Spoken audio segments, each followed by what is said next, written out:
Most of these fraudsters don't want the goods. When they do e-commerce fraud, they want cash. Too many companies look at a fraud department as a loss department, whereas we should be viewed as a revenue protecting department. 99% of your customers are legitimate. Don't put too much friction in place for them just because you're trying to stop that 1%. A lot of historic companies have their fraud tools sitting after the payments, but fraud tools should really be sitting pre-authorization. This is What the Fraud, a podcast by Sumsub, where digital fraudsters meet their match. I'm Thomas Taraniuk, Head of Partnerships here at Sumsub, the global verification platform helping to verify users, businesses, and transactions. Here's a terrifying statistic to kick off today's episode. Between now and 2027, it's expected that cumulative losses due to online payment fraud will exceed $343 billion globally. E-commerce has rapidly expanded since the COVID pandemic in 2020, and with this expansion has come a massive increase in fraudulent activity in the sector. Identity theft, chargeback fraud, card testing, and promo abuse are all common ways that fraudsters extract as much money as possible from online retailers and customers. Although companies are putting in measures to stop this from taking place, the question we're asking today is it enough? Today's guest is Adam Sherlock. Adam is the fraud and payments manager at international footwear brand FitFlop and has previously worked at Leisure Pass Group and Amazon. He is highly experienced in developing internal processes and building effective teams to combat fraud in commercial business. Adam, thank you for joining us on What the Fraud. Thank you for having me. There are so many unbelievable statistics I could use to illustrate the scale of the problem in e-commerce fraud. Here's one that I used at the end of the last episode, that the industry loss in 2022 was estimated at $41 billion, and this amount grew to $48 billion by the end of 2023. What are the primary types of fraud affecting the e-commerce industry, and how do they impact merchants and consumers? So there's three predominant forms of fraud that we see on e-commerce. And they are account takeover, ATO. There is card fraud, and there is concessions fraud or refund fraud. Now, account takeovers, the predominant action there that the fraudster is trying to do is one of two actions. One, they're hoping that there's a payment card on the account, and they will then compromise that account, use that customer's details, including their payment card, and attempt to place an order. And the reason they're doing that is because they're trying to circumvent the fraud rules, knowing that fraud screening is looking for brand new accounts, basically. So if an account is established, there's a great likelihood the transaction will be avoided by the fraud screening process. The second reason for taking over accounts is to get the customer's information. There's a lot of valuable information on accounts that people don't realize that they leave on there. Their name, their address, their phone numbers. There was quite a famous case from about 10 years ago where a fraudster got access into an Amazon account, saw all the customers' details, the last 4 digits of all their credit cards on there, then contacted Apple, and using those last 4 digits and the address details, managed to get the reset into an Apple account and then remotely wiped a laptop and a phone that belonged to a journalist. And the journalist lost about 2 years worth of work, which ended up being quite a big story for the journalist, obviously. And that was simply just through an account takeover where they'd compromised the information in the account. The second form is card fraud.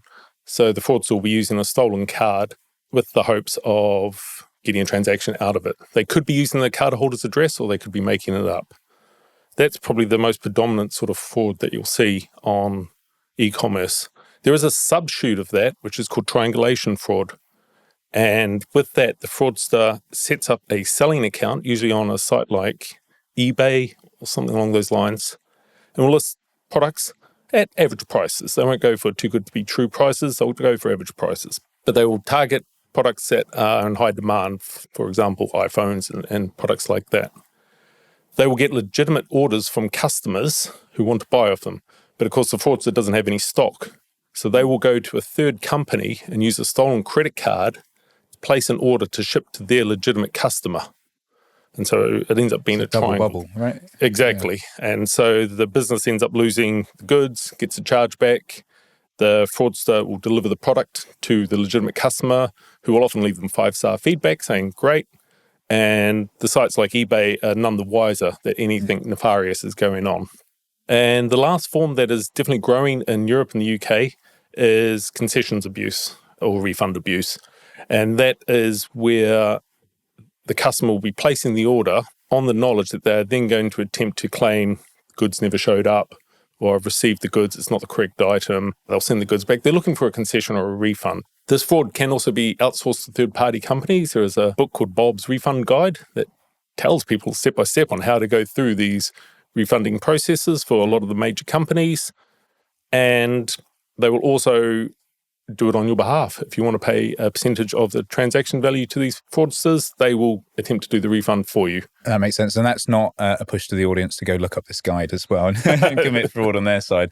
But it sounds, from the perspective of the second type that you mentioned there, the consumer doesn't lose out as much as the business itself loses out. And if we're speaking about eBay and these concession frauds, they'll have it in place where it's part of their loss in terms of their book, in terms of making these refunds to keep the customer happy, and keeping these fraudsters out and actually creating these accounts on Amazon, on eBay. It must be a top priority, right?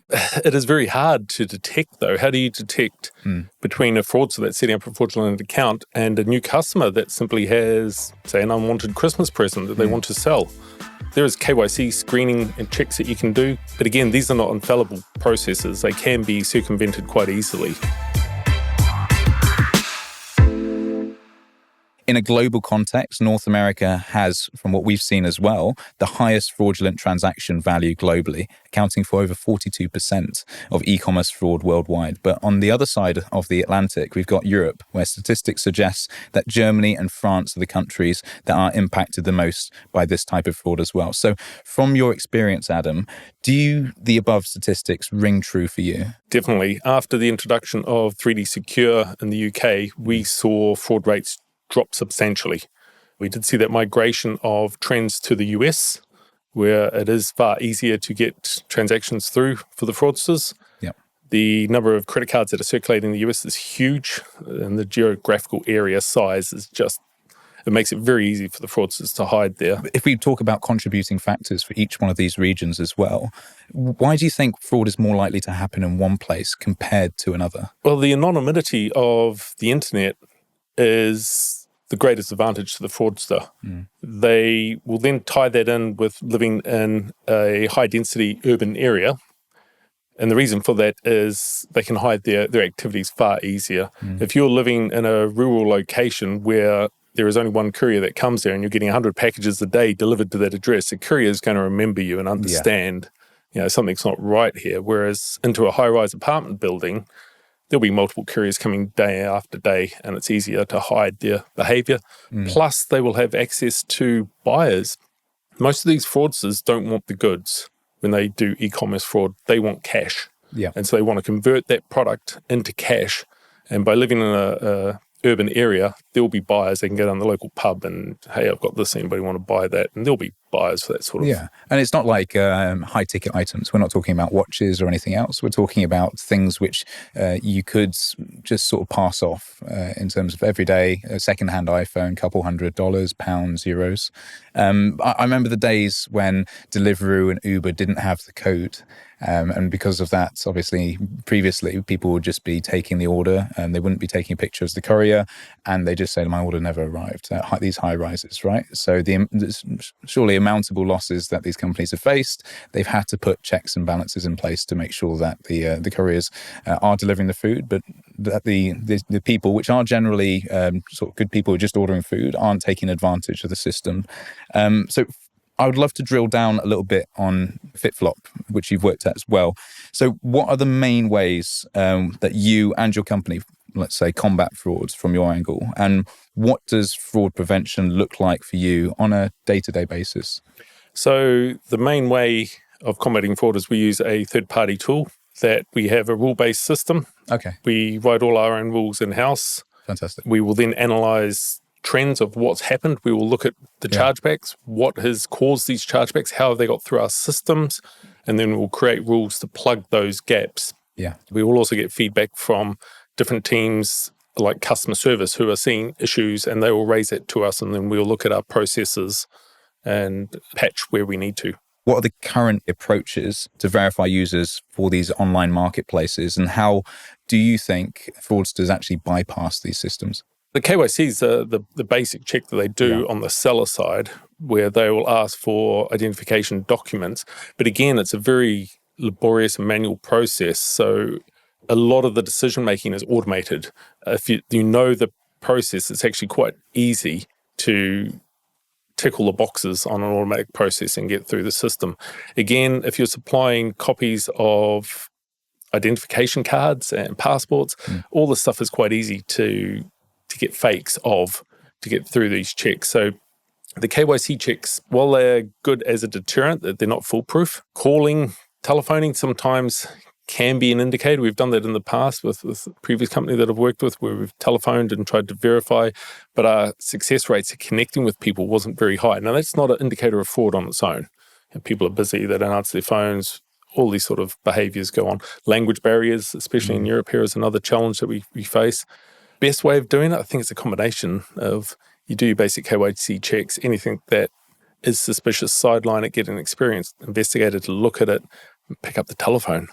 Definitely. I like to call it multi-layered as well protection, because it's not just at KYC. You could do the biometrics, you could do the IDV, voice recognition and other angles as well. But that's at the point of entry. I think for a lot of these marketplaces, also understanding the behavioral, let's say, patterns of different users, and maybe not so much on the transaction side that we're looking at banking, but in other instances. So what I'd like to touch on now, Adam, is friendly fraud, otherwise known as chargeback fraud. It seems to be the most common type, as we've discussed, in the e-commerce sector. So could you explain to us again what chargeback fraud is and how prevalent it is for certain platforms? So chargeback fraud is where a cardholder will go to their bank and dispute a transaction stating that it's unknown. Well, they can fall into two categories. So you either have fraudulent chargebacks, which is, I'm the cardholder, I did not make this transaction, or you have a service chargeback, which is, I made the transaction, but I'm not happy with the outcome.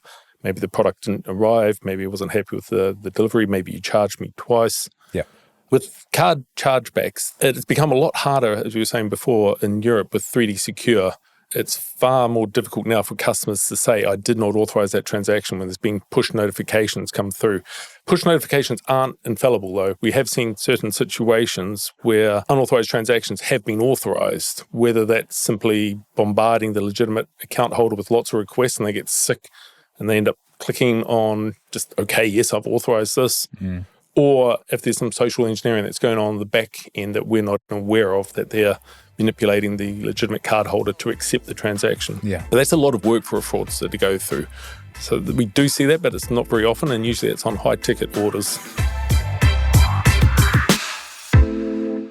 Another fraud type that we see on e-commerce platforms is promo abuse, where fraudsters take advantage of online promotional offers. This is often overlooked as an issue and can actually cause a great deal of financial loss for a company. In fact, PayPal claimed to have shut down over 4.5 million accounts recently, which they said were run by criminals who were taking advantage of their reward scheme. What are the ways that an e-commerce platform can protect itself from promo abuse? Definitely have a tight control over how promo codes are generated. I've seen a lot of opportunities within companies where anybody with access to tools within the company can generate promotional codes, and there is no oversight on who's generating them, what they're being used on or redeemed on. It just simply ends up being put into a basket of promotions used.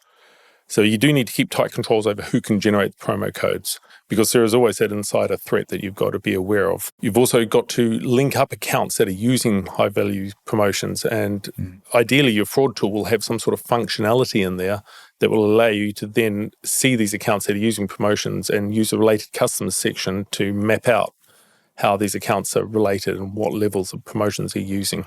Refer a friend is a very open field for abuse. That is one that many companies seek additional customers at pretty much any cost, which is quite detrimental because it's an easy avenue for fraudsters to then generate large amounts of discounts for themselves, especially if they are reselling the goods. Yeah. There was an interesting one that we saw where a person simply taking advantage of our systems. They put a discount code in, continued to the next stage of the checkout, took the URL, put it into a different browser, which would then not read that the discounts would have been applied, and they would add another code. And they would do this through several different browsers and eventually get the cost of the order down to almost zero. So we saw that at one stage, and that was quite an easy technical fix that we could remedy. What I'd love to touch on now is another major issue on the topic of fraud in the e-commerce sector, and that's used by criminals to, let's say, launder money. So it's clearly important to verify not only the customers, but the vendors, of course, as well. So how else can bad faith actors use e-commerce platforms to launder their money? So the ways that would come to mind immediately would be prepaid cards. They can then buy prepaid cards, especially if they've set up a seller account themselves and they're buying off themselves. They can then launder the money that way. No goods are actually being shipped, but for the platform, it looks like a legitimate transaction is being done, especially if the seller account is small enough. They're not coming in trying to say, I've got 10,000 iPads to sell. That's going to raise questions at eBay's level. But if they're coming in saying, I've got a couple of secondhand phones or items that are high value but are not high risk, for example, a kitchen unit, that could be £5,000 there for a kitchen unit, and they can do transactions that way to launder money. We did see a lot of electronic gift cards being used, often as payments. So the sort of PlayStation, Xbox, those sort of ones. So are we talking about electronic gift cards as the ones that you get on a rack at one of the You can get those stores? as well, because again, you'll be paying for cash for those. Yeah. But we were seeing, when I was working at Amazon, we would see a lot of gift certificates that would be £27 and 18 pence. So it's a really unusual number. Normally when you buy a gift card, you have a round number, £20, £30. And these unusual amounts were actually being used to pay for services to people that were then trying to avoid paying tax, basically. Okay. We saw a lot of activity that now would be called OnlyFans activity. There was a lot of gift card transactions that were paid that way. And usually when we do see these odd amount gift certificates, they're not a legitimate purchase. They are being done for some nefarious reason. I do need to add a caveat to that. Yeah. There can be companies that will have collections for somebody leaving the company, and the gift certificate will be the funds that they've gained on that. Learned that the hard way by cancelling an order and then having a very angry customer ring up saying, we're about to do the leaving presentation. We were going to give them a certificate as their leaving pay. Where is it? Money laundering as well is notoriously difficult to protect a company against, I think, in this sector. So what can be done to try and prevent it in the future from happening? Depending on the items you're selling, for example, we saw previous cases of people buying gold and silver bullion. Okay. And they were then trying to use that to move to different jurisdictions because it's easier to transport precious metals like that rather than bags full of cash. Yeah, wads of cash wouldn't work. Wolf of Wall Street, that sort of thing. It's but it's easier to carry a few bars of gold or something along those lines in your bag going on a plane somewhere and then launder it in a different country. So depending on the products that you're selling, you need to be aware and monitoring these carefully. If there's any unusual purchases or purchase patterns, they've got to be investigated. And the merchant really has a responsibility to cancel these transactions. If they see them and they believe it's suspicious, not to assume that it's just an easy sale for us. They need to sit back and actually have a look at the wider picture and say, something's not right here. So behavioural pattern recognition on the back end is important in terms of understanding exactly consumer behaviour, not one-time purchases, but they'll keep, for an easy source, I can imagine in e-commerce, they'll pick a merchant and they'll say, look, okay, we've managed to funnel or launder or wash money through them quite a few times. Why can't we just keep doing it, right? Criminals return to their sort of source, their oasis. So I've just talked about the behavioural side here, but you can also do behavioural transaction monitoring. So transaction fraud is another area of concern for online marketplace companies. What are the most common signs of transaction fraud that companies should be aware of? The first and foremost is brand new email addresses. If you have a service that allows you to see the age of an email address and you're seeing a high value transaction come in or a suspicious transaction that's got a brand new email address, that's immediately a big red flag, especially if it's a Gmail or Hotmail or something along those lines that an email address you can create straight away. Disposable or temporary email domains, big red flag. You're actually better off just to block all those straight away. We put in a rule and we've got 2,500 email domains, I think. So no Proton mails? Nothing like that. Yeah. There are legitimate customers that will try to use those, and we just have to tell them, sorry, you need to try a different email address because we will not accept a transaction from those. If there is community data from your fraud tool, and when I mean community data, it'll be other merchants sometimes will feed into the fraud tool information. For example, they put an email address into their negative list. That can sometimes be shared with other merchants, anonymized, of course. You don't know what merchants put this information in there, but you will see an indicator saying another merchant has considered this fraudulent. So it is really important to take not 100% as Bible, don't take it as 100% truth, but it is important to heed those and then build that into your model and say, this is a higher risk email address. Distance from the IP address to the billing address. Distance between the billing and shipping addresses, phone numbers, are they VoIPs? They got VPN on, exactly, yeah. All this sort of information. Yeah. High value items, multiplicity of items.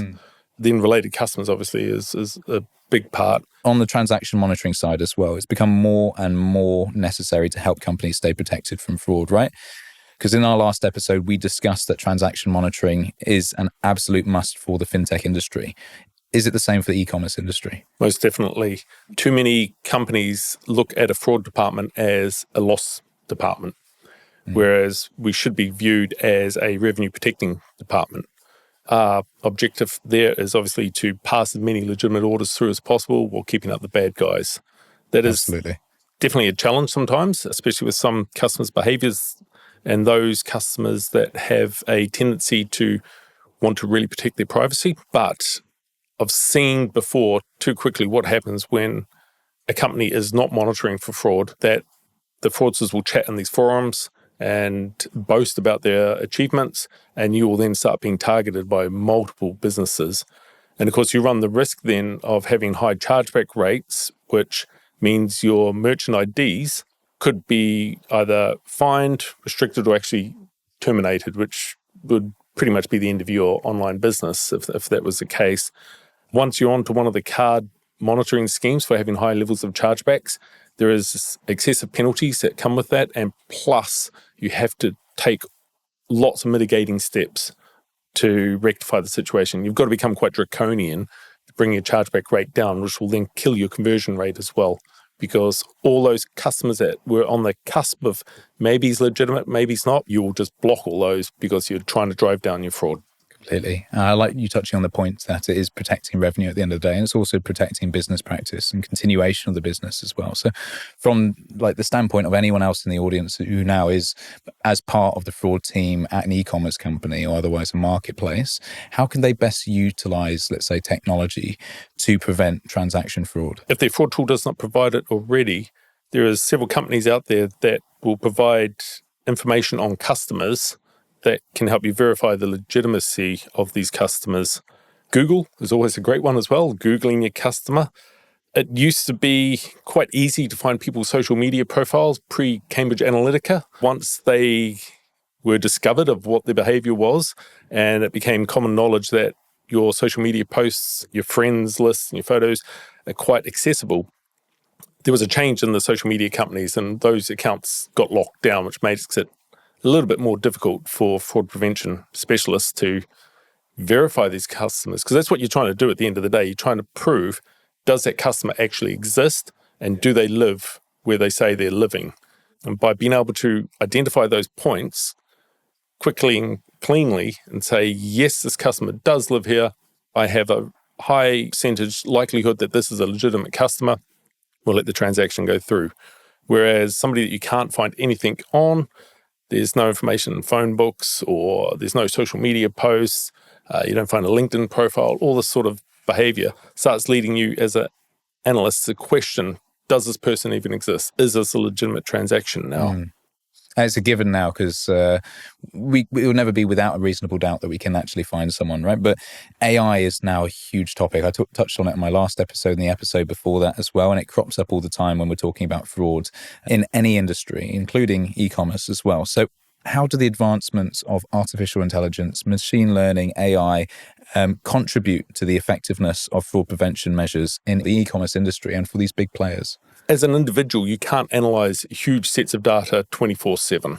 Yeah. Having the AI machine do that for you and either generate rules or produce rule recommendations is invaluable. The same as me having 100 analysts working full-time when we've got one machine that can do it for us. Without human error, of course, as well. Without human error, exactly. Without human bias and all these sort of attributes that go into it. The advantage of machine learning that we're finding is that while we pick up the major behaviors, machine learning is very good at picking up these little nuanced cases that we would probably overlook as humans looking at a large set of data. And they will flag this up as an anomaly and allow you then to take action to prevent that gap. Yeah. Machine learning also provides great scores of risk assessments. We were able to use that quite successfully in my current company, where we've then put in rules that will automatically reject orders that go over a certain risk threshold purely because it's just too risky for us. So my last question for you today, Adam, what are your 3 top tips for e-commerce platforms and online marketplace companies who want to protect themselves from fraud? First and foremost is 99% of your customers are legitimate. Don't put too much friction in place for them just because you're trying to stop that 1%. It's quite easy as a fraud professional to put in draconian rules that end up actually killing your conversion. Yeah. You'll eliminate all your fraud, but you'll eliminate most of your legitimate customers as well. So it's very easy to become overbearing on your fraud rules. So you just always keep in the back of your mind that 99% of your customers are legitimate and you want them to have a frictionless process to go through your payment checkout, get their goods just as they ordered, because that builds, brand trust. And that's once you lose that trust, it's almost impossible to get back. The second thing is the positioning of your fraud tool.